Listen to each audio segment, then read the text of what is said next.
ازيكم عاملين ايه؟ يا رب تكونوا بخير. اولا اهلا بيكم كطلبه جامعيين. مش هتكلم عن الكليه اللي انتوا دخلتوها وانت حابب او مش حابب، دي اتكلمنا عليها في فيديو قبل كده. بس الاكيد واللي عايزه اكرره تاني هي فكره ان هنا او الجامعه هي فعلا المكان الحقيقي اللي الناس بتثبت فيه شطارتها وقدرتها.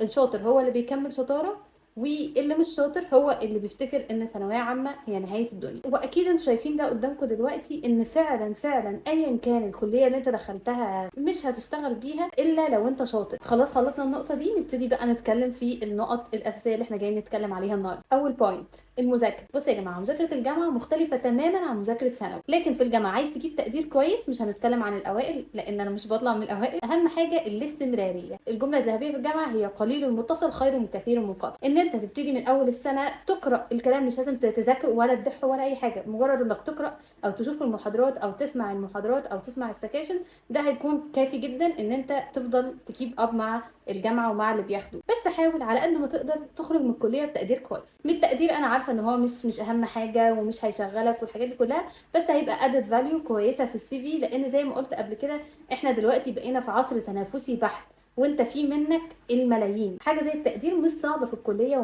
ومش معضله ومش محتاجه منك تقعد تذاكر وقت ولا تهمل حياتك التانية. بس في نفس الوقت هتبقى حاجه كويسه في السي في لما تكتب الجي بي اي بتاعك او لما تكتب تقديرك، هتبقى حاجه كويسه. فحاول تهتم بيها على قد ما تقدر. تاني حاجه هي الانجليزي. هل لو انا دخلت كليه انجليزي او كليه طبيه او ايا كان الكليه اللي انا داخلها، هل الانجليزي بتاعي لازم يكون بيرفكت؟ او هل انا هعاني في المذاكره في الاول عشان الانجليزي بتاعي مش بيرفكت؟ لا خالص، ملهاش اي علاقه.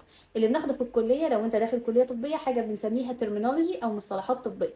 المصطلحات الطبيه ممكن حد يكون شاطر جدا في الانجليش ومش عارف المصطلحات الطبيه، عادي. انا كنت في الاول بترجم كلمه كارتريج، مش ازمه خالص. مع الوقت، ما هو ده اللي انا بقول عليه، ان احنا لازم نكرر عشان مع الوقت، لان انت لو ما كررتش انت مش هتعرف الكلام ده. فلازم مع الوقت تتكرر كتير، وفي الاول تترجم وتكتب جنب الكلمه الترجمه، مش عيب خالص. وبعد كده باذن الله ما بقاش في اي مشكله خالص. مستواك في الانجليش ليس له علاقه بالكليه اللي انت دخلتها، هل هيبقى مستواك كويس او وحش. فما تقلقوش خالص من النقطه دي، وما تاخدوش اي كورسات للكليه، وما تاخدوش اي كورسات بيقولوا لكم ان احنا هنديكم مصطلحات طبيه. المصطلحات الطبيه انت لو خدتها مكتوبه في صوره كلمات هتنساها ومش هتفتكرها. لازم تاخدها في كونتكست او بنسميه السياق عشان تعرف تثبت في دماغك افضل. لكن لو قعدت مليون سنه تحفظ لي في الترمينولوجيز مش هتحفظ حاجه ومش هتثبت حاجه في دماغك. وكلنا بنبقى داخلين كليه زي بعض ومحدش بيبقى فاهم حاجه، فزيك زي غيرك يعني. بس بما اننا اتكلمنا في الانجليزي، ففي بوينت عايزه اتكلم معاكم فيها. ما تتخرجش من الكليه غير وانت فلوينت في الانجليش. لان دلوقتي في ناس معاها 3 و4 لغات، وانت لسه لحد دلوقتي بتسال هو لازم اتعلم انجليزي ولا لا. انجليش دلوقتي مش اوبشنال، انت لازم تتعلم انجليش وتعرف تتكلم بيه وتعرف تتواصل. فبعيدا عن اي حاجه لازم تشتغل على مستواك في الانجليش من داي 1. تالت حاجه هي الصحاب. انت اول ما تدخل الكليه في ناس هتتعرف عليها، نسبه 90% مش هي دي الناس اللي انت هتكمل معاها. ما تنبهرش بالناس وما تقولش كل اسرارك لاي حد تقابله. بلاش تبقى اوبن قوي وتقعد تحكي اسرارك وعيلتك لحد انت اصلا مش هتشوفوا بعض تاني. وبلاش تدخل شلل من الاول عشان الموضوع بيكون فيه حوارات كتير وقيل وقال ومعرفش ده عمل ايه ودي سوت ايه ودول عملوا ايه. خليك في حالك، وممكن تصاحب واحد شبهك او حاجه، ومع الوقت انت كده كده الناس اللي شبه بعض بتتجمع مع بعض.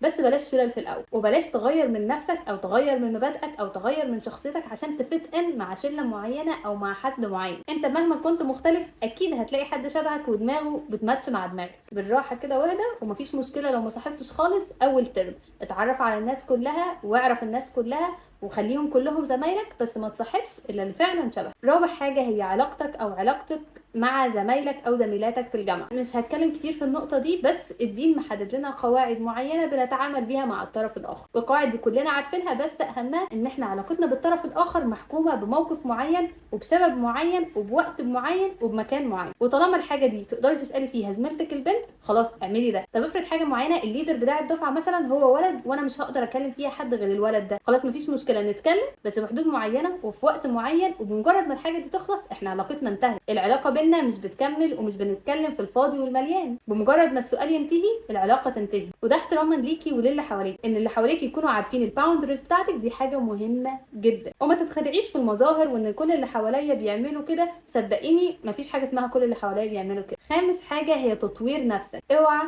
اوعى اوعى تمشي مع تيار الجامعه ومع تيار المذاكره ومع اللي هيحصل فيه وتتسحب في الحياه وتروح الكليه وتجيب شاورما وتتصوروا وتنزلوا ستوريز، وتنسى خالص موضوع ان انت في حاجه مهمه لازم تعملها، وهي ان انت تشتغل جامد قوي على نفسك طول سنين الكليه. من اول ما تدخل الجامعه لحد ما تتخرج تشتغل على نفسك جامد قوي، لان دي الفتره الوحيده اللي بنسميها فري ترايل، اللي هي انت واخد فيها وقت فاضي، اهلك هم اللي بيصرفوا عليك، مش مطلوب منك تشتغل، مش مسؤول منك حد، تقدر ساعتها تشتغل على نفسك وتشتغل على شخصيتك وتشتغل على دماغك كويس جدا، عشان دماغك دي هي اللي هيدفع فيها فلوس بعدين. لان صدقني من اول يوم هتدخل فيه الجامعه هتتشغل في كل حاجه موجوده هناك، في حوارات وكلام وامتحانات واساينمنتس وسكاشن وكورسات ودنيا وليله كبيره ساعات، بس يكون في قدامك فيجن واضحه وصريحه للي انت عاوزه، وتحط سمارت جولز طول ما انت ماشي في الطريق. خامس حاجه واخر حاجه واللي غالبا هتكون للبنات هي موضوع اللبس. اختاري الحاجه المريحه واللي شبهك، ما تضغطيش على اهلك في موضوع ان انت لازم تشتري حاجه واو، محدش بيروح الكليه بحاجه واو، وما تقفريش لا في ميك اب ولا في اي حاجه، ما تقفريش، خليكي عاديه جدا. اهم حاجه ان انت تكوني لابسه حاجه انت مرتاحه فيها وشبهك. انا مش عارفه كده هكون جاوبت على كل اسئلتكم بخصوص الجامعه ولا لا، بس لو عندكم لسه اسئله تانية اكتبوها لي في الكومنتس وانا هحاول اجاوب عليها كلها، واتمنى اكون فدتكم، وان شاء الله تكون سنين الجامعه هي احلى سنين في حياتكم.